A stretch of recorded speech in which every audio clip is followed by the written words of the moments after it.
জয় গুরুদেব, জয় জাহাজি, জয় মা কালী, জয় মনসা। আমি আপনাদের সামনে একটা মন্ত্র নিয়ে আসলাম। বীজ ঝাড়া কালাম। বিসমিল্লাহ গুণের কথা সকলে তা জানে, আপন হাতে খোদাতাল্লাহ লিখেছেন কোরআনে। বিসমিল্লাহ বলে যে বিষ সে খায়, খোদার হুকুমে বিষ বর্ষ হয়ে যায়। বিসমিল্লার নাম পাইল ওঝা, ধনন্তরী খাইত সাপের বিষ।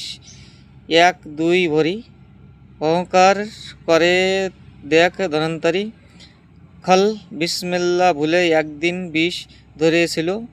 খোদার মক্কার ভাই কে বুঝিতে পারে, আপন হতে গেথে দিয়ে দোস্ত বলে তারে। আপন নরেতে এক ফুল সৃষ্টি করে, পদা হইতে পাঠাইল অধব শহরে। শূন্য ভরে রইল ফুল, জমিন নিল ঘিরে।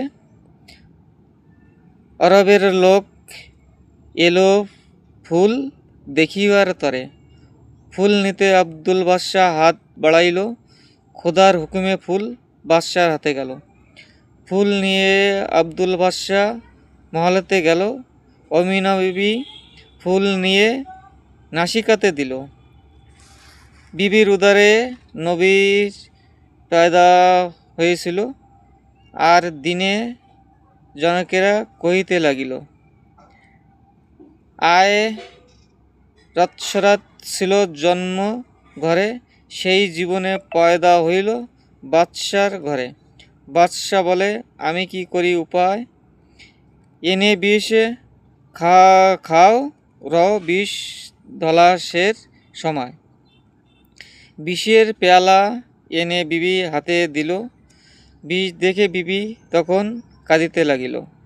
গর্ভের মধ্যে থেকে রসুল কহিতে লাগিল, বিসমিল্লাহ বলে মা গো বিষ খাও তুমি।